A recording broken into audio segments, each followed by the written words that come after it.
உங்களுக்கு அவர் குழந்தைக்கு கொடுக்குற என்ன செல்லத்தை கொடுக்கணும் நீங்க எதிர்பார்க்குறீங்க? ரகளைகள் ஆரம்பம். இப்ப வீட்டுக்கு வந்த உடனே பிஃபோர் பேபி வந்து என்னதான் தேடுவாரு. எங்க இருக்கு எங்க இருக்கு எங்க இருக்கு எங்க இருக்கு எங்க இருக்கு. இப்ப வந்து நான் அவர் முன்னாடி நின்னா கூட டே தள்ளு பாப்பா தேடி போறாங்க. இனிமே எல்லாம் அப்படித்தான். மேரேஜ் ஆன புதுசுல ஒரு நல்ல விஷயம் ஏதோ சம்திங் ஸ்டார்ட் பண்ணும்போது என் ஃபேஸை பார்த்து மங்களகரமா இருக்கேன் உனைய பார்த்து அப்படி இப்படி இப்படி முன்னால வந்து நின்று என்னை வழி அனுப்பி இதாகி நீ வாய் நிறைய சிரிச்சாத்தான கை நிறைய சம்பாதிக்க முடியும் பறந்தாயி. இப்போ பார்த்தா அவங்க பையன் காலில் உளுந்து ஆசீர்வாதம் பண்ணுப்பா என்னைய. என்னடா சொல்ற? என்னால நம்ப முடியலையே. பையன் காலில் விழுந்துருவீங்களா? ஆமா சார். எத்தனை வயசு பையனுக்கு? 4 வயசு. இது என்ன பிரமாதம்? இது விட பெசலைட் ஒண்ணு இருக்கு. அவங்க காலையும் விழுற, அதுக்கப்புறம் அவங்க காலையும் விழுற. உங்க காலில் ஜெனியூனா காலில் விழுந்து ஆசீர்வாதம் வாங்கிப்பாங்க. ஆனா எனக்கு செகண்ட் தானே, நான் தானே ஃபர்ஸ்ட் வந்தேன். இது என்னடா கான்செப்ட்?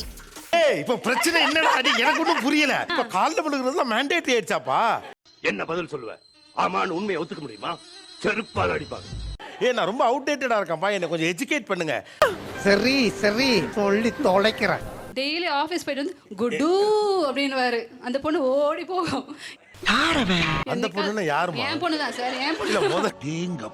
இல்ல முதல்ல நானும் பாக்குறேன். அந்த பொண்ணுங்கிறீங்க நீங்க. ஏதோ எங்கேருந்தோ எடுத்தாந்து வளர்க்குற மாதிரி பேசிட்டு இருக்கீங்க. மச்சான் யாரா இவனுங்க?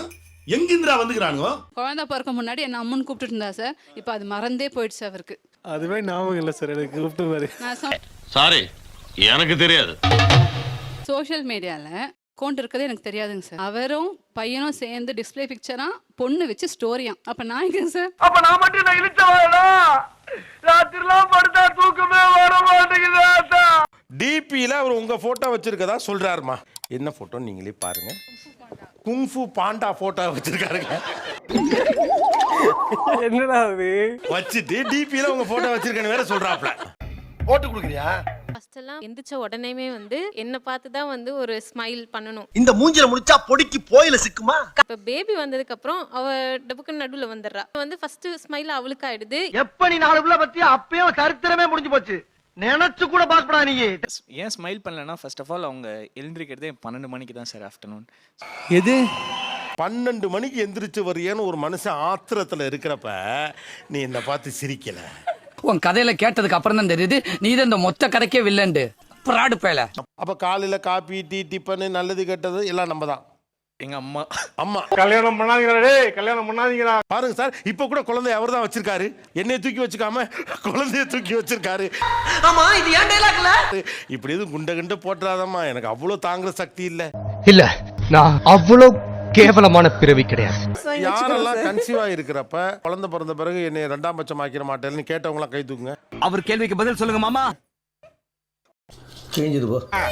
டெலிவரி ஃபுல்லா நீங்க என் கூட தான் இருக்கணும் அப்படின்னு எல்லாம் சொல்லி தான் அவங்க ஃபுல்லா என் கூட தான் சார் இருந்தாங்க. இது நல்ல விஷயம் தானே. பேபி பிறந்து பேபி அப்படி கொண்டு போறாங்க டாக்டர். அப்படியே போறாரு. அதானே உலக வழக்கம். எங்க போறீங்க அப்படின்னா பாப்பா தம்பி பார்க்க போறேன் அப்படின்னு சொல்லிட்டு போயிட்டாரு. அதெல்லாம் அட்ஜஸ்ட் பண்ணிக்க மாமா.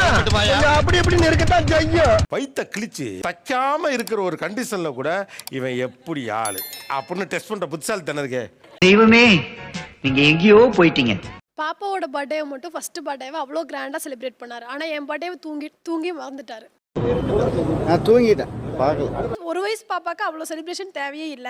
ஆனா செலிப்ரேஷன் தேவைப்படுற எனக்கு அங்க இல்ல. மடத்தனமா ஏதோ பேசிட்டு இருக்க ராஸ்கல். உங்களை இவங்க கல்யாணம் ஆன புதுசுல எப்படி எல்லாம் பாத்துக்கிட்டாங்க, குழந்தை வந்த பிறகு எங்கெல்லாம் உங்களை கைவிட்டாங்க. நீ பேச வேண்டிய நேரம்டா. பேபி பிறக்கிறதுக்கு முன்னாடி கரெக்டாக பிரேக்ஃபாஸ்ட் லஞ்ச் டின்னர். பேபிக்கு அப்புறம் நான் பிரேக்ஃபாஸ்ட் சாப்பிட்டே ஒரு 1 இயர் இருக்கும்னு நினைக்கிறேன். எல்லாரையும் பாலுங்கணத்துல கல்ல கட்டி தான் தள்ளுவாங்க. ஆனா உங்களுக்கு இத கட்டி தள்ளிட்டாங்களே. நமக்கு உடம்பு சரியில்லைன்னா நம்மளே தான் டேக் கேர் பண்ணிக்கணும் சார். ஆஃப்டர் பேபி உடம்பு நல்லா இருக்கா இல்லைன்னு அடுத்து கேட்கற கூட மறந்துடுவோம். நீனும் சாவலையா? நமக்கு மைண்ட் அப்செட்டா இருக்கு அப்படின்னா என்ன ஏதுன்னு கேட்டுட்டு இருந்திருப்பாங்க. குழந்தை வந்ததுக்கு அப்புறம் நம்மளோட ஸ்ட்ரெஸ் அவங்க பெருசா கண்டுக்கிட்டது இல்ல. ஆஹா நம்ம புட்ட நம்ம கிட்டே போடுறேன். காலைல டிஃபன் சாப்பிட்டு பல வருஷம் ஆகுது சார். குழந்தையோட வெரைட்டி ரைஸ் தான் சாப்பிடுங்க. அதுக்கு சமைக்கிறதா உங்களுக்கு கிடைக்குது. தொண்டையில இறங்க மாட்டேங்குது. கல்யாணம் ஆனதுக்கு அப்புறம் நான் வேணான்னு சொன்னோன்னே எனக்கு குளிப்பாட்டி பவுடர் அடிச்சு விட்டு ஆஃபீஸ்க்கு அனுப்புவேன் சார். குழந்தை பிறந்ததுக்கு அப்புறம் அது எதுவுமே நடக்கல சார். மன உளைச்சிக்கு ஆளாயிட்டேன். நீங்க ரொமான்டிக்கா இருங்கலாம் வேற. ஆனா பேம்பர் பண்ற ஆளா வரணும். நீங்க யாரா இருக்க விரும்புறீங்க? கிட்டாவே இருக்கணும்னு நினைக்கிறீங்களா? அதுதான் வளர்ச்சியா? நீ கேட்ட ஒவ்வொரு கேள்வி என்ன செருப்பால் அடிச்ச மாதிரி இருக்குடா.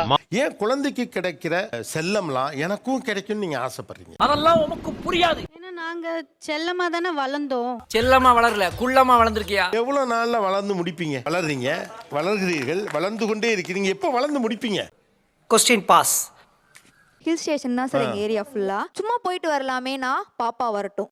ஓ ஏன் அப்ப நம்ம 26 இயர்ல நம்ம பிளேஸ் தான் அப்பதான் போயிருந்திருப்போம். ஆமா பாப்பாக்கு ஒரு 4 இயர்ஸ் வரும்போதே அதை வந்து எக்ஸ்ப்ளோர் பண்றாங்கன்றப்போ அவங்களுக்கு ஒரு 26 வரும்போது அவங்க நிறைய எக்ஸ்ப்ளோர் பண்ணுவாங்கல்ல. You are right. அப்ப நீங்க என்ன பண்றீங்கன்னா, ஒரு ரொம்ப பொறுப்பான அப்பாங்கிற மாதிரி ஒரு மூட காட்டி பெத்த அம்மாக்களை கொஞ்சம் கில்ட்டுக்குள்ள தள்ளுற மாதிரி ஒரு கேம் இதுல இருக்க மாதிரியே இருக்கு. தானே படிச்சு படிச்சு சொன்ன யார் கேட்டீங்க? எப்பவுமே ஏன் ஜட்ஜ்மெண்ட் தான் சார் கரெக்ட். இவங்க குழந்தையா நடந்துக்கிறத நிறுத்திட்டாங்கன்னா இவங்க டிஸ்டர்ப் ஆயிடுவாங்க. ஏன்னா இவங்களுக்கு ஒரு சேவியர் கைண்ட் ஆஃப் மனநிலை ஒன்று இருந்துட்டே இருக்கும்.